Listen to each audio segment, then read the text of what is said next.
नमस्कार।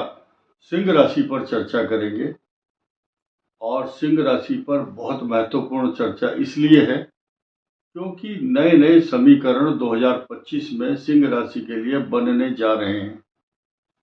सिंह राशि की बहुत खासियत भी बताऊंगा, क्या क्या विशेषताएं होती हैं, और ये चार्ट आपके सामने है। ये ग्रहों का समीकरण है, बृहस्पति, केतु, शनि और राहु। इन ग्रहों के समीकरण आप तारीख नोट कर लीजिए, कौन सा ग्रह किस तारीख को आपके ऊपर क्या इफेक्ट लेकर आ रहा है। पहले ग्रह की बात करते हैं। ये ग्रह इनकम हाउस, आमदनी का स्थान आपके लिए 14 मई 2025 को आएंगे। इस वीडियो के दो हिस्से करके समझिए आप कि मई के बाद, अप्रैल के बाद कौन से ग्रहों की परिवर्तन होगा और पहले क्या है। 14 मई और ये केतु का 18 मई को यहाँ पर पदार्पण सिंह राशि में होगा और सप्तम भाव में केंद्र में स्थिर राशि में राहु आ जाएंगे। और वर्तमान समय में शनि जो यहाँ चल रहे हैं, 30 मार्च 2025 को अष्टम भाव में सिंह राशि के यहाँ पर शनि आने का तात्पर्य ये है कि लोहे के पाए पर शनि आ जाएंगे। सिंह राशि के लिए लोहे का पाया सन 2027 लगभग जून जुलाई तक रहने वाला है। लेकिन अब लोहे के पाए अच्छे नहीं होते, मेष सिंह धनु पर अच्छा परिणाम नहीं देंगे।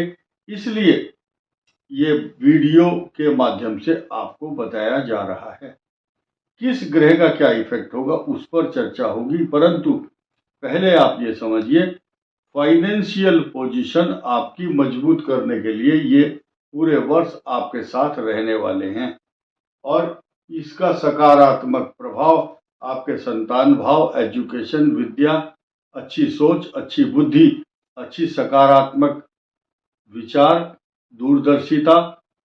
सबसे बड़ी चीज क्या है, जब पंचम भाव को, बुद्धि को भ्रमित करने वाले शनि की दृष्टि यहाँ होगी तो उसको सकारात्मक बृहस्पति आपको विचलित नहीं होने देगा, मार्ग से डिगने नहीं देगा, आपकी बुद्धि को भ्रमित होने से बचाएगा। मैरिज लाइफ से रिलेटेड जिन सिंह राशि वालों के विवाह चिर प्रतीक्षित है, अवेटेड है, नहीं हो रहे हैं, मई के बाद में विवाह की तैयारियां शुरू कर देनी चाहिए। उन लोगों को संतान का लाभ भी होगा। संतान के लिए शुभ समय अगले साल है। और साथ साथ जिनकी विदेश यात्रा से रिलेटेड कोई प्रॉब्लम थी वो भी सकारात्मक परिणाम देगी। आर्थिक स्थिति मजबूत होगी। लव लाइफ से रिलेटेड यानी कि जिनकी कुंडलियों में प्रेम संबंधों से संबंधित समस्या है वो अभी सुलझने वाली नहीं है। उसमें रगड़ा, झगड़ा, लफड़ा और कई प्रकार की अनियमितताएं होंगी। कारण क्या है कि राहु केतु आपके सिंह राशि से सप्तम भाव में है और ये क्या है, डिटैचमेंट, अलगाववाद का सूचक और परिचायक है। यहाँ हम इस बात की भी चर्चा करेंगे कि सप्तम भाव का स्वामी अष्टम चला गया। सप्तम भाव पर नीच राशि में बैठे हुए मंगल की दृष्टि मई तक अच्छे परिणाम नहीं दे रही है। ये मंगल वक्री और मार्गी की स्थिति मई जून तक चलने वाली है। और अब हम जान लेते हैं, मंगल ग्रह आपके लिए अभी अनुकूल परिणाम नहीं दे रहा है तथा सिंह राशि के लिए एक नई चीज बताना चाहूंगा कि छठे भाव में सूर्य जब 14 जनवरी को आ जाएंगे, ये आपके लिए निरंतर अच्छे परिणाम देने के लिए जाने जाएंगे। सप्तम सूर्य भी अच्छा फल देगा क्योंकि सिंह राशि को पूर्ण दृष्टि से देखेगा यहाँ पर 180 अंश। अष्टम सूर्य अच्छा नहीं है। अष्टम सूर्य 14 फरवरी से 14 मार्च तक अष्टम स्थान पर शनि के साथ तो नहीं होंगे, लेकिन ये अच्छे परिणाम अष्टम भाव में नहीं देंगे। उसके बाद तो आपकी चांदी ही चांदी है, परंतु चांदी सिर्फ बृहस्पति के कारण है, बाकी शनि का जो पाया है वो लोहे का ही रहेगा। आपकी नौकरी, व्यापार, प्रतिष्ठा, मान सम्मान, इनकम तथा और भी कई जो पोर्टफोलियो आपके जो बृहस्पति देवता संभालते हैं उनके सकारात्मक भाव आपको देखने को मिलेंगे। स्टूडेंट के लिए पॉजिटिव रहने वाला है अगला वर्ष, लेकिन शनि की ढैया के कारण 30 मार्च के बाद स्ट्रगल तो रहेगा, लेकिन जिस मार्ग पर, जिस लक्ष्य को लेकर आप चल रहे हैं उसमें आपके किए हुए प्रयासों का सकारात्मक पॉजिटिव रिजल्ट आपको मिलने वाला है सन 2025 में। और एक दो बातें और बहुत जरूरी हैं जो आपके लिए जाननी आवश्यक है। अभी 18 मई तक राहु की स्थिति अष्टम भाव में है, उसके बाद जब वक्री होगा तो यहाँ आएगा 18 मई तक। आपको व्यर्थ की चिंता, व्यर्थ की भागदौड़, पैरों में दर्द, अनिश्चितता बनी हुई है और डर लगता है अंदर अंदर, इनसिक्योरिटी, मेरे को कुछ हो ना जाए। इसके अलावा ये जो है द्वितीय भाव धन कुटुंब वाणी, यहां से केतु का पलायन होगा 18 मई को, इसलिए 18 मई तक अपने पैसे पर नियंत्रण रखें। प्लस पॉइंट ये है कि यहाँ आज की तारीख में बैठे हुए बृहस्पति इस भाव को पल्लवित, पुष्पित, पोषित, सिंचित, प्रफुल्लित, आनंदित और आपको सेटिस्फेक्शन दिलाने के लिए काफी है।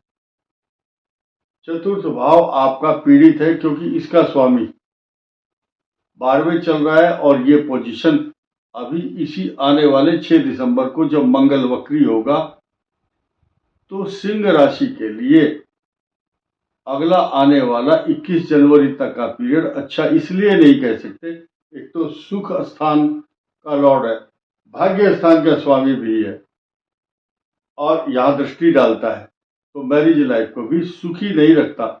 इतना जरूर है कि बृहस्पति के द्वारा आपको सकारात्मक परिणाम 14 मई तक जो मिल रहे हैं उनका मिलना ही आपके लिए संतोष का कारण बनता रहेगा। इतनी तसल्ली रहेगी कि आपके केंद्र में बृहस्पति है। शास्त्र कहता है कि जब केंद्र में बृहस्पति होता है तो कई हजार नहीं, कई लाख दोषों को दूर करने वाले अकेले बृहस्पति देव होते हैं। संस्कृत के एक श्लोक के अनुसार इसकी पुष्टि होती है। सभी शास्त्रों में एक श्लोक हर जगह फेमस है, हर ग्रंथ में मिलेगा आपको। बताया गया कि लग्ने शुक्रे बुधो यस्य यस्य केंद्रे बृहस्पति 10वें अंगारको यस्य स जात कुल दीपकः, अर्थात 10वें भाव में बृहस्पति कुंडली में हो या गोचर में, जब बृहस्पति केंद्र में होगा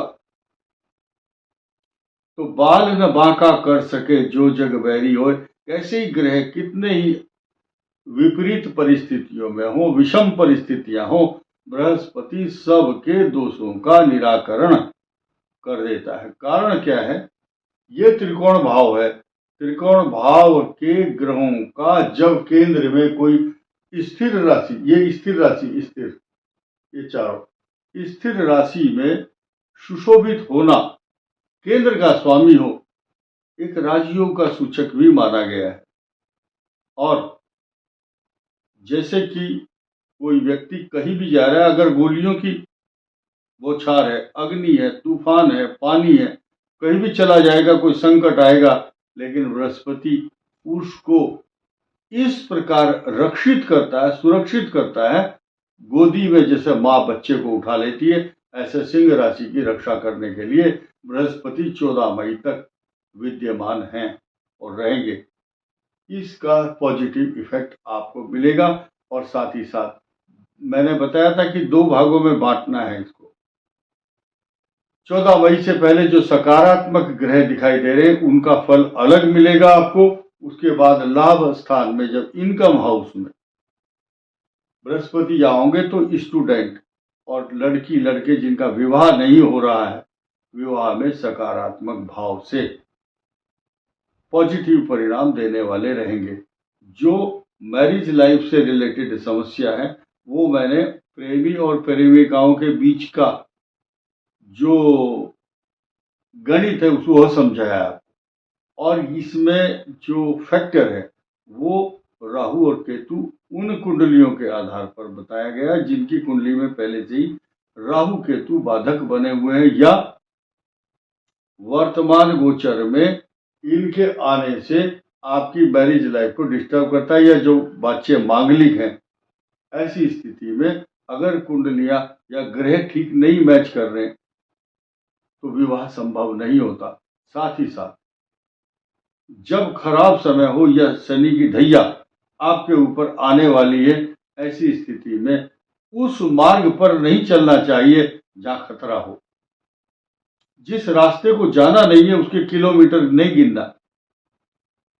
यानी कि सिंह राशि का जो समय आने वाला है वो सोच समझकर फूंक फूंक कर कदम रखने का है, तथा लॉस होने की संभावना उनको ज्यादा है जो शॉर्टकट में धन कमाना चाहते हैं, तथा उनके साथ ऑनलाइन फ्रॉड या ये जो शेयर आदि की जो बातें करते हैं बहुत से लोग, शुक्र खराब है या खराब दशा चल रही है या गोचर में ढैया जैसी खराब स्थिति बनी हुई है तो रिस्की इन्वेस्टमेंट नहीं करना चाहिए। इस वीडियो में इतना ही। धन्यवाद। नमस्कार।